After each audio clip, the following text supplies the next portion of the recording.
Bienvenue sur les Chroniques bibliques, saison 5, épisode 10, sur le thème héritier ou esclave. Revenons sur notre verset que nous avons pris comme base, Galates au chapitre 4 et le verset 30. Galates 4, 30 nous dit « Mais que dit l'Écriture ? Chasse l'esclave et son fils, car le fils de l'esclave n'héritera pas avec le fils de la femme libre. » Là, dans cet épisode, je vais faire un gros point sur tout ce qu'on a vu.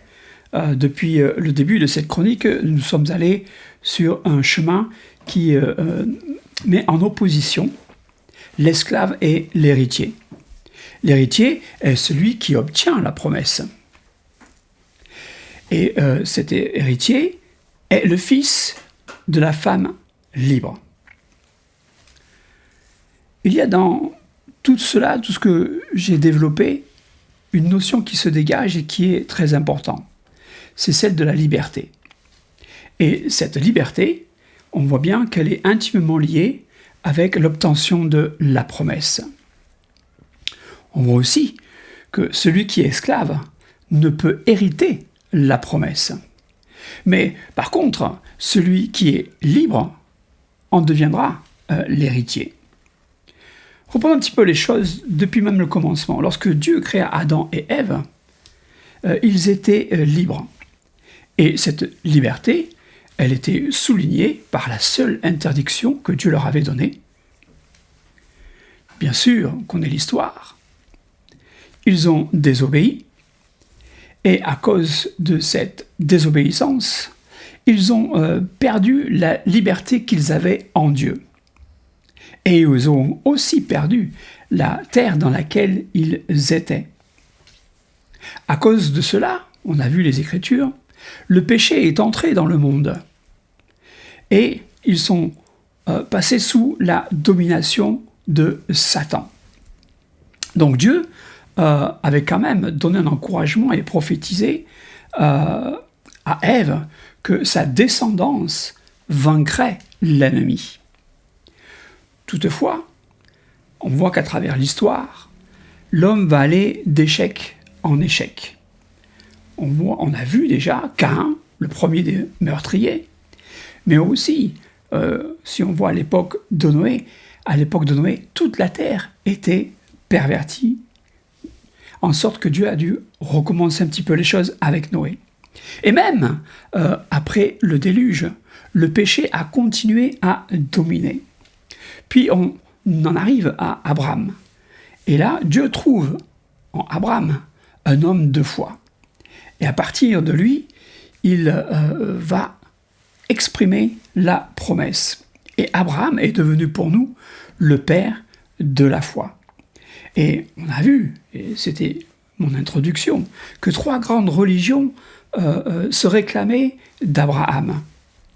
Et à travers lui, donc à travers Abraham, Dieu a fait quelque part le renouvellement de la promesse qu'il avait faite à Ève. D'abord une terre promise, une postérité et la liberté, avec l'ennemi vaincu. À cause de cela, je pense, et c'est ce que j'ai essayé de développer, que Dieu ne pouvait lier sa promesse avec tout ce qui pouvait toucher à l'esclavage. Parce que Dieu veut une relation avec des gens qui soient libres. Comme nous l'avons vu, à partir d'Abraham, le premier de ses enfants, Ismaël, était issu de Agar, une esclave égyptienne.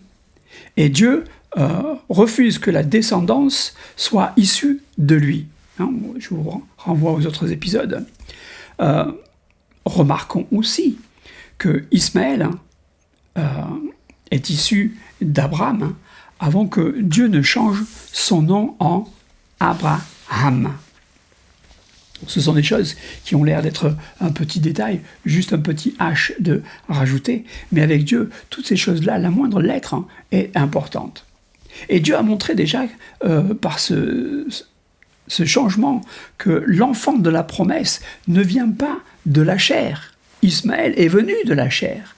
Et c'est déjà une grande idée de Dieu que Dieu a développée, que la chair n'hériterait pas du royaume de Dieu. Mais c'est l'esprit.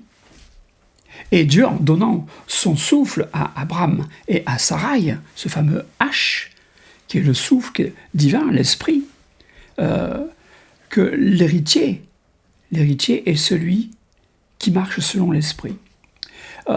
Donc on laisse Ismaël de côté et on arrive à Isaac. Et c'est comme ça que Isaac a pu naître, parce que Dieu a changé le nom d'Abraham et de Sarai en Abraham et en Sarah. Et comme nous l'avons dit aussi, Sarah est la femme légitime d'Abraham. Et ce n'était pas Agar. Que dit l'Écriture dans Galates au chapitre 4? Et on reprend du verset 28 jusqu'au verset 29. Galates 4, 28, 29. Pour vous, frères, comme Isaac, vous êtes enfants de la promesse. Et de même qu'alors celui qui était né selon la chair persécutait celui qui était né selon l'esprit, ainsi en est-il encore maintenant. Effectivement, on peut appliquer cette promesse et cette presque une prophétie que ceux qui sont dans la chair persécutent ceux qui veulent vivre selon l'esprit. De même, nous-mêmes, nous avons une lutte à l'intérieur de nous entre la chair et l'esprit. Et en regardant le monde d'aujourd'hui, ce verset, pour nous, reste d'actualité. Quand on voit le comportement de ceux qui se disent descendants d'Abraham par la filiation d'Ismaël, persécutent encore de nos jours les fils d'Isaac, les Juifs. Voilà pourquoi nous aussi, nous devons faire très attention de la manière dont nous discutons avec les gens. Nous devons être des ouvriers de paix, mais nous devons aussi montrer quelle est la vérité. Donc, de toute manière, on en tire une chose, c'est que la chair lutte toujours contre l'esprit. Ainsi, se réclamer d'Abraham par la descendance d'Ismaël, ce n'est pas sans conséquence.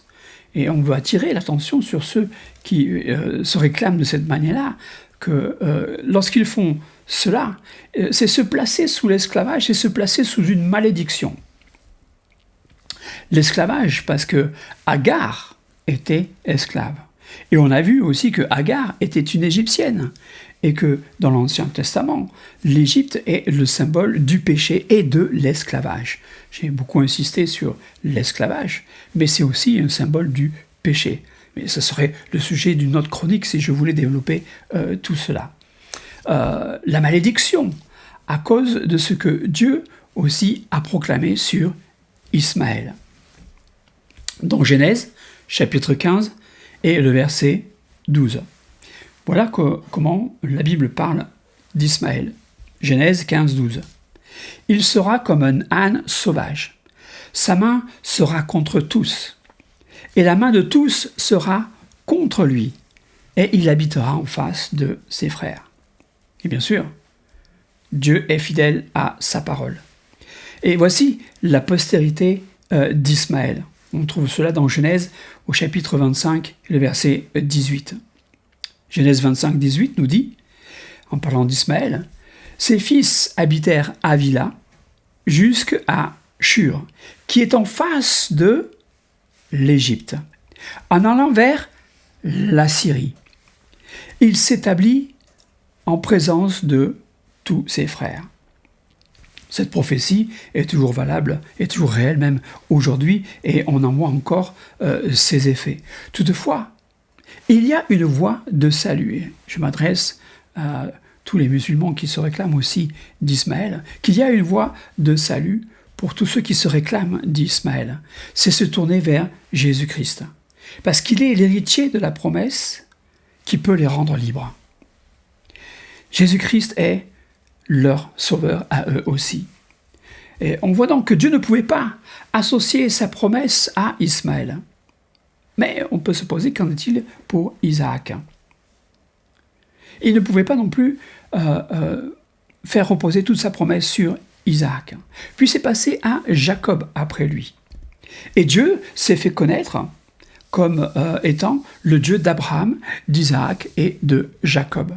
Ces trois êtres à qui il avait donné la promesse et qui étaient des hommes libres. Ces trois hommes étaient libres. Et Dieu, nous l'avons vu, par la suite, dans leur descendance, il n'a pas donné la promesse à Ésaü. Car Ésaü avait déjà négligé le droit d'aînesse et il avait pris pour femme des filles d'Ismaël. Puis, on a vu que Dieu change le nom de Jacob en Israël, la nation que nous connaissons bien maintenant. Et Israël est devenu le nom de tout un peuple. Et on doit souligner cette chose-là, que la femme légitime de Jacob, c'était Rachel. Et elle a eu deux fils. On a vu cela, Joseph et Benjamin. Mais Joseph est vendu comme esclave. À qui ? On les retrouve encore, des Ismaélites. Vous voyez comme quoi Ismaël est lié d'une manière ou d'une autre avec l'esclavage. Et qui l'amène où ? En Égypte. Encore une fois, on voit que dans les Écritures, l'Égypte et l'esclavage sont des choses qui sont liées. Et donc, à cause de cela, peut-être la promesse ne lui est pas renouvelée. Tout Israël devient ensuite esclave en Égypte. Ils ne sont plus libres. Et il faut attendre un sauveur, un libérateur. Dieu envoie Moïse, qui apporte quoi ? La Pâque et la loi. J'ai souvent parlé de la loi, et je n'ai pas encore évoqué la Pâque, mais vous pouvez retrouver ça dans d'autres chroniques que j'ai déjà faites. Et donc il apporte la Pâque et la loi, par lesquelles Dieu inaugure une voie de salut vers la liberté. Mais, toutefois, on voit à travers les Écritures que la loi de Moïse ne donne pas encore la liberté. Voici ce que nous dit Galates au chapitre 3 et au verset 10. Galates 3, 10. « Car tous ceux qui s'attachent aux œuvres de la loi sont sous la malédiction. Car il est écrit, maudit est quiconque n'observe pas tout ce qui est écrit dans le livre de la loi, et ne le met pas en pratique. » Ainsi donc, tout Israël se retrouve sous la loi. Mais malheureusement, heureusement pour nous, Christ est venu et nous a libérés de la loi. Parce que la loi était une malédiction et que Dieu veut que ses enfants soient libres. Moïse avait été envoyé comme un précurseur de ce que pouvait être Jésus qui amène vers une sorte de liberté. Mais Christ, lui, nous a vraiment affranchis. Dans Galates au chapitre 3 et au verset 13. Galates 3, 13 nous dit « Christ nous a rachetés de la malédiction de la loi, étant devenu malédiction pour nous, car il est écrit « Maudit est quiconque est pendu au bois ». Donc la mort de Christ à la croix a cloué les actes qui nous condamnaient et nous a donné cette liberté. La malédiction a été ôtée de dessus nous. Ça nous fait penser, lorsqu'on pense à ôter, à Josué. Vous vous souvenez de Josué, celui qui a fait entrer le peuple hébreu dans la terre promise. Il était le fils de Nun de la tribu d'Éphraïm. Et c'est lui donc qui a fait entrer le peuple dans la terre promise. Mais il n'a pas donné la liberté, ni il a accompli la promesse. Ce n'était que le début de la conquête de la terre promise. Et on l'a vu, il a fallu attendre David pour que Dieu reparle de la postérité. Il faut attendre David pour que le peuple d'Israël conquiert à peu près tout le territoire que Dieu lui avait promis. Et là, on nous parle de la postérité de David. Et c'est devenu une expression qui a désigné le Messie. Donc David est le roi qui a conquis une grande partie du territoire promis. Mais même David lui-même n'a pas accompli la totalité de la promesse. Il faut attendre pour cela la venue du Messie.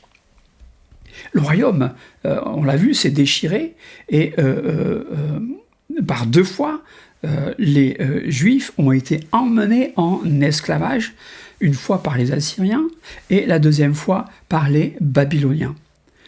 Contrairement à ce que proclamaient les Juifs du temps de Jésus, où ils se disaient « on n'a jamais été esclaves ». Si, ils l'ont été. Et on trouve ça dans Jean, au chapitre 8, verset 33. Jean 8, 33 nous dit « Ils lui répondirent « Nous sommes la postérité d'Abraham, et nous ne fûmes jamais esclaves de personne. Comment, dis-tu, vous deviendrez libres ?» C'est oublié encore qu'au moment où ils parlent, ils sont sous la domination des Romains. La réponse de Jésus, elle est très édifiante, y compris pour nous aujourd'hui. Je sais que j'ai déjà parlé de ces choses-là, mais c'est bien de revenir dessus pour vraiment comprendre cette notion de liberté liée à la promesse. Donc Jésus dit dans Jean au chapitre 8 et au verset 34, « En vérité, je vous le dis, leur répliqua Jésus, quiconque se livre au péché est esclave du péché. » Vous voyez, il oppose la liberté à la notion de péché. Le péché rend esclave, mais la vérité nous rend libres. Jésus est allé plus loin donc avec les Juifs qui seraient réclamés d'Abraham. Mais même Jean le Baptiste a eu des paroles encore plus fortes envers les pharisiens. On va voir cela dans Matthieu au chapitre 3. Matthieu chapitre 3, versets 7 à 9. Mais voyant venir à son baptême beaucoup de pharisiens et de sadducéens, il leur dit « Race de vipères, qui vous a appris à fuir la colère à venir? Produisez donc du fruit digne de la repentance. Et ne prétendez pas dire en vous-même « Nous avons Abraham pour père ». Car je vous déclare que de ces pierres-ci, Dieu peut susciter des enfants à Abraham.